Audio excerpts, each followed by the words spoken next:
Greetings guys, gals, non-binary pals, and welcome back to another video. Now, recently you may or may not be aware that I have created a third channel, why did I do that? I barely ever post on the second channel.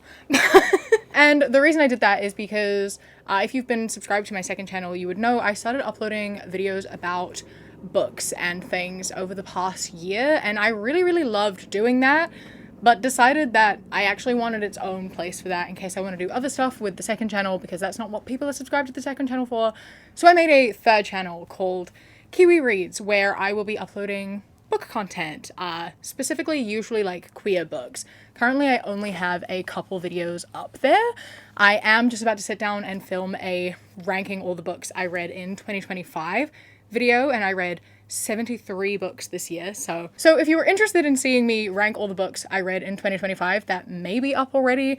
If not, it will be, so go subscribe over there. I also will just be doing, monthly reading recaps and talking about other books that I love and whatever. If you want something that's a bit lighter than my normal content but still very gay, then please do go subscribe over there, because I do really love talking about books and reading. I also am obviously still going to be talking about very political topics, because that's the kind of books that I love to read. I just uploaded a 43-minute video, which is effectively me ranting about the politics of a book, which is all about book burning and censorship. So it's kind of just like a video for here, but over there. I was not meant to start this video with an advertisement for my other channel, but here we are. It happened anyway. I was getting to a point. My point is, today's video is going to be kind of book themed, because I had this idea so many months ago and just never got around to it, because I don't really do fun videos, but I need to do a fun video. I need to do a light video because I'm kind of half on holiday. It's also a day before my period and I have PMDD, which I've done a video about already. So I'm just not entirely there. Thought we'd do a fun video. And that fun video is going through the subreddit called r/bad reads, which is just people leaving book reviews that are so stupid. It's just people leaving such pointless, ridiculous, silly book reviews. Either they just have no media literacy and didn't understand the book, or they're just hilarious and posting book reviews.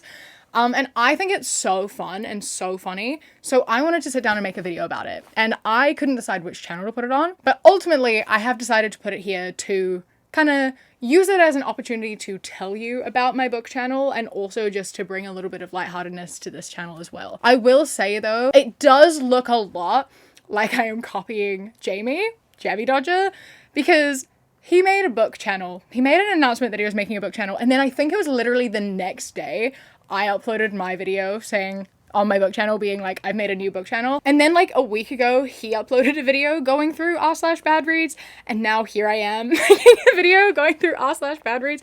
I promise I came up with this idea months ago. I saved these posts a month ago. So, me and Jamie just seem to be on the same wavelength. Maybe we need to do a video together sometime. I don't know. Let me know if you want to make that happen. Comment over here. Tell Jamie. I don't know. He doesn't follow me anywhere, so I can't reach him. But anyway, I'm sorry if it looks like I'm just copying Jamie. I am not doing that on purpose. We just happen to be sharing a brain cell at the moment, and here we are. Let's get into the video. This is a 2-star review that's just titled, "The author made a major error."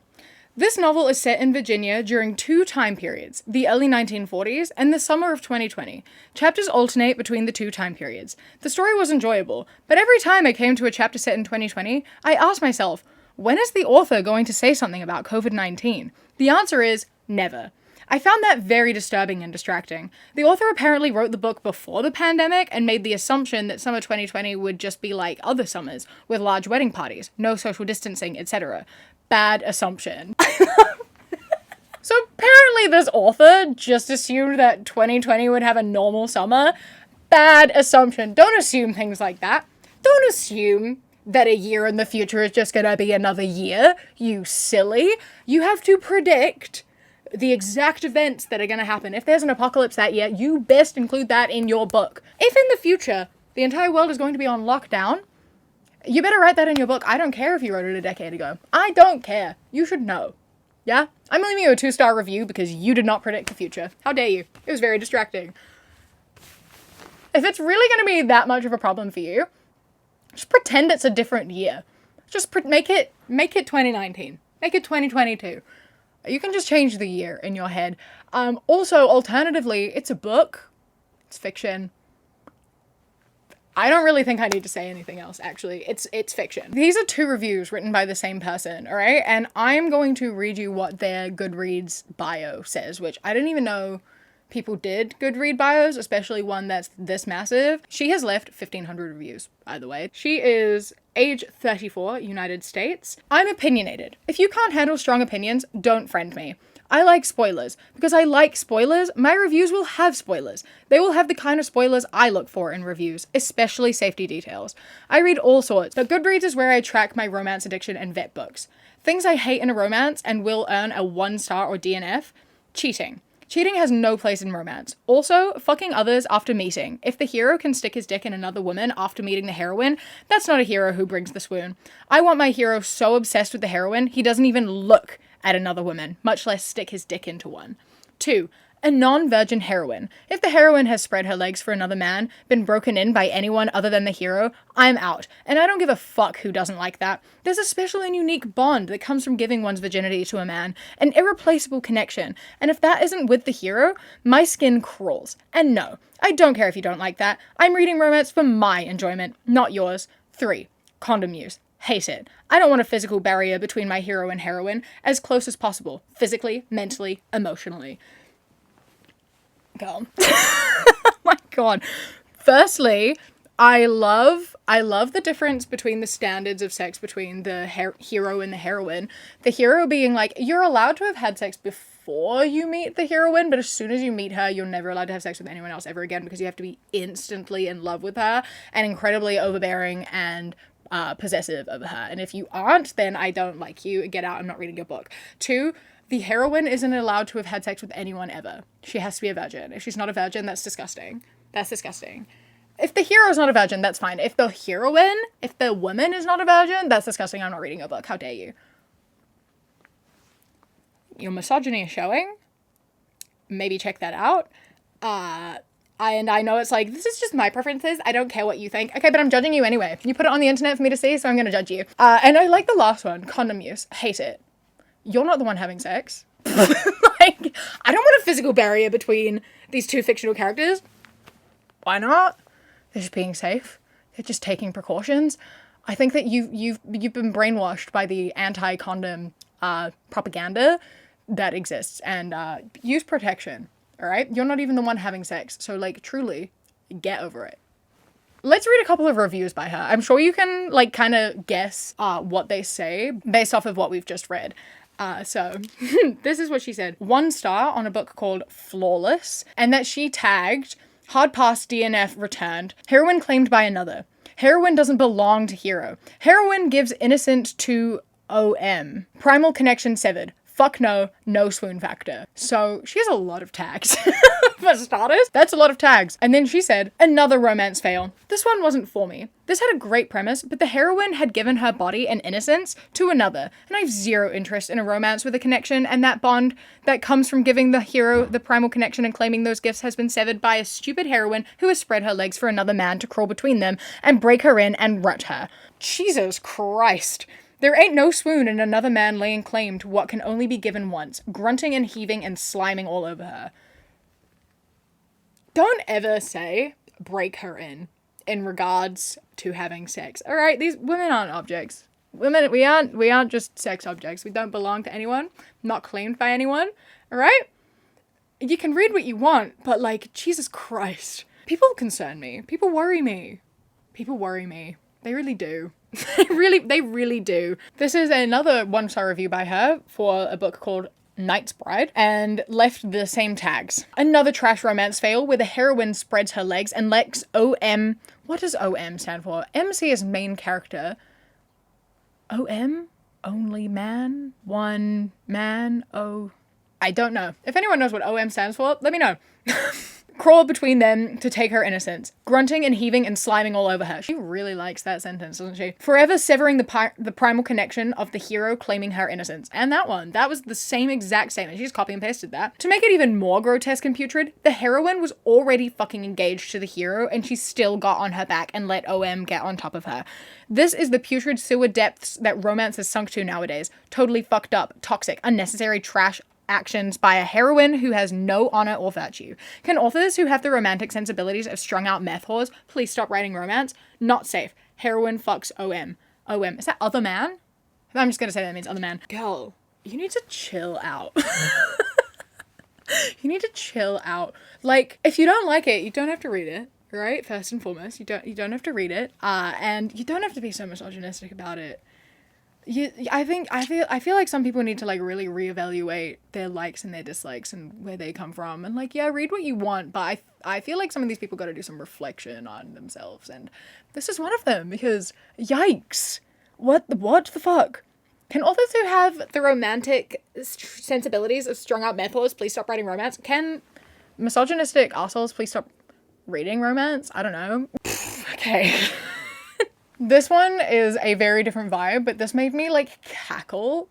This is just The Odyssey. 1 star. Too many sexist white men. Rick Riordan tells Greek mythology better. That's fucking hilarious. It's just really funny. If this is one of those ones where this person could either be so funny on purpose or so funny on accident. And I don't know which one it is, but either way, absolutely god tier. Top tier review, 10 out of 10. I love it. That's so funny. That's so funny. This book is called The Poisonwood Bible, and I'm gonna give you a quick tell about what this book is about, right?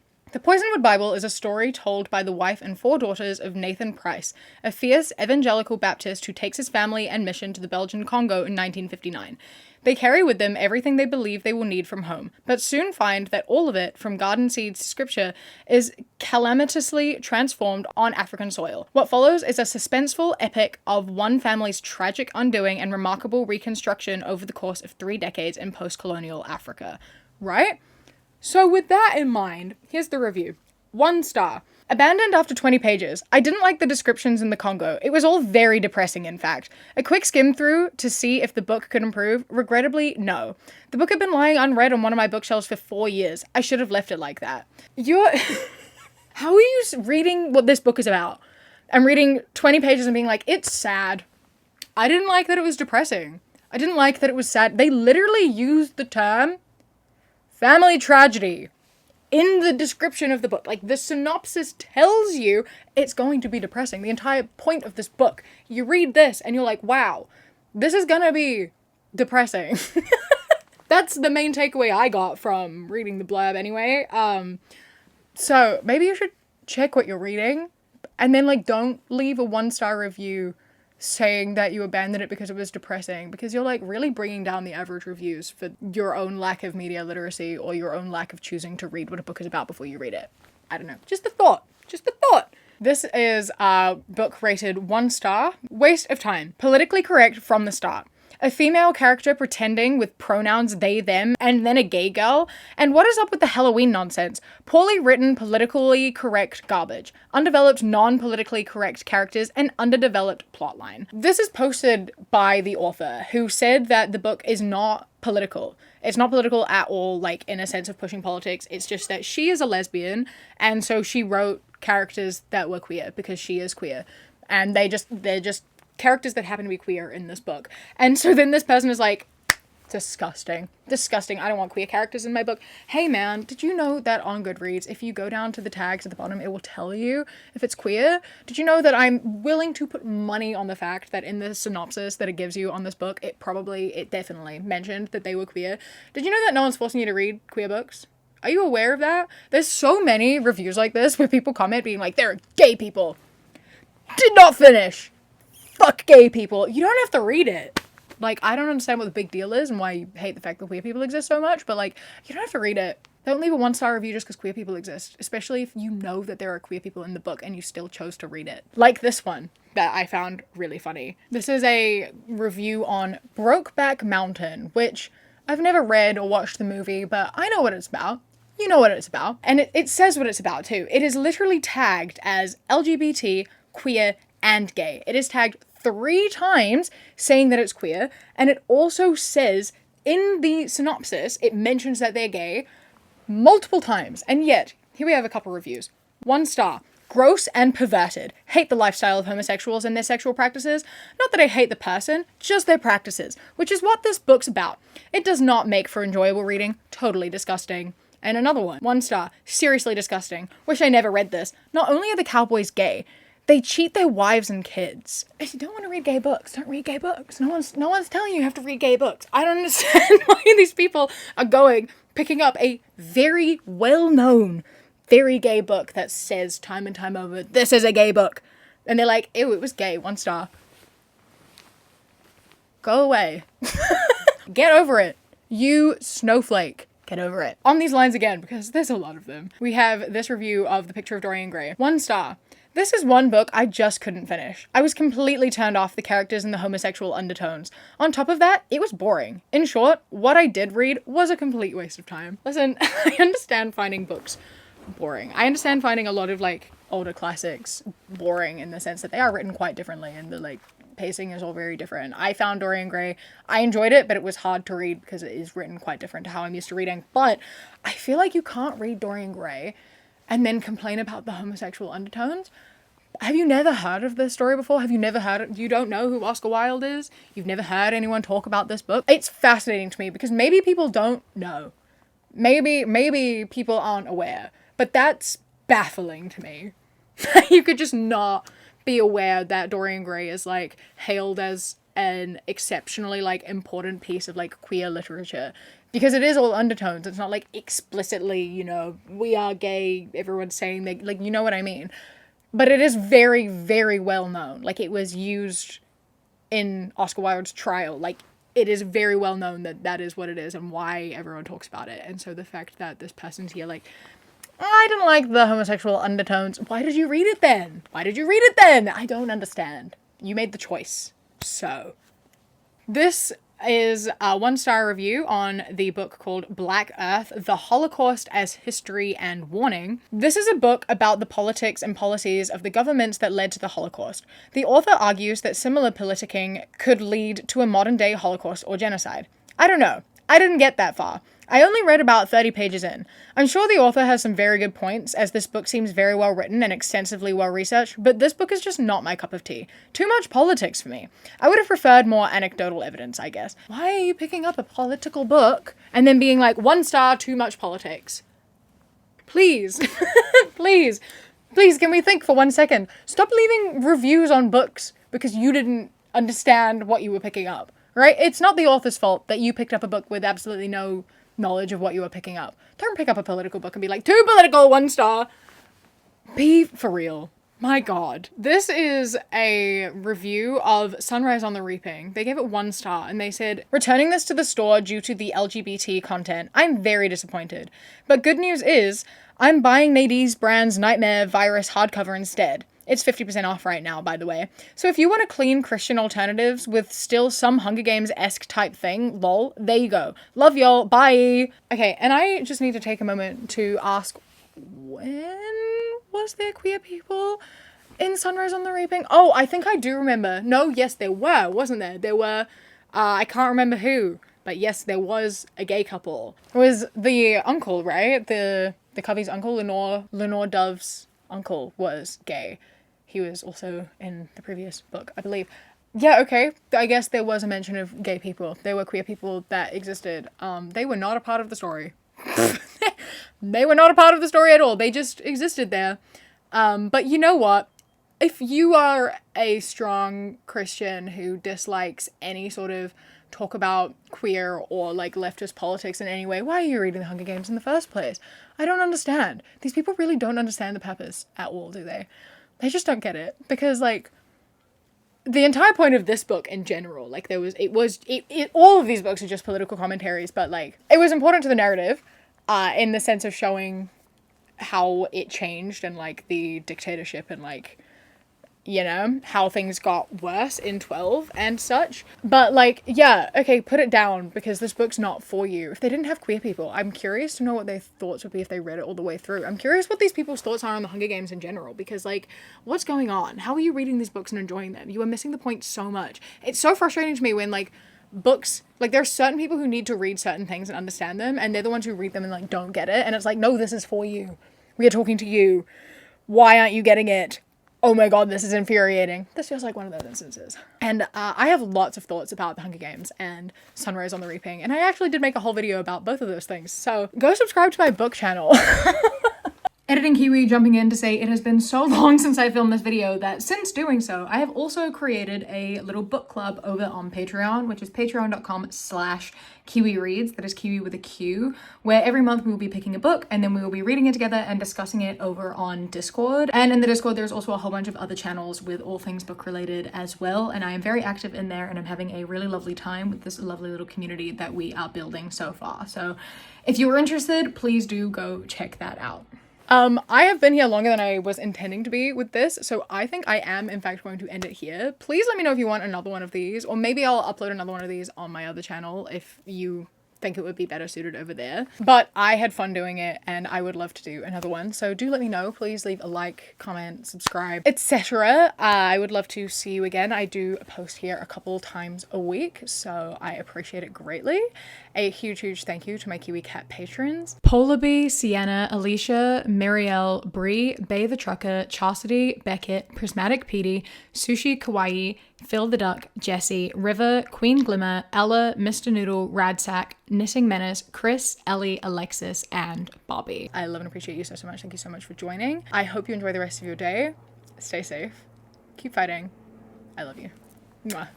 When you close your eyes, you replace the darkness.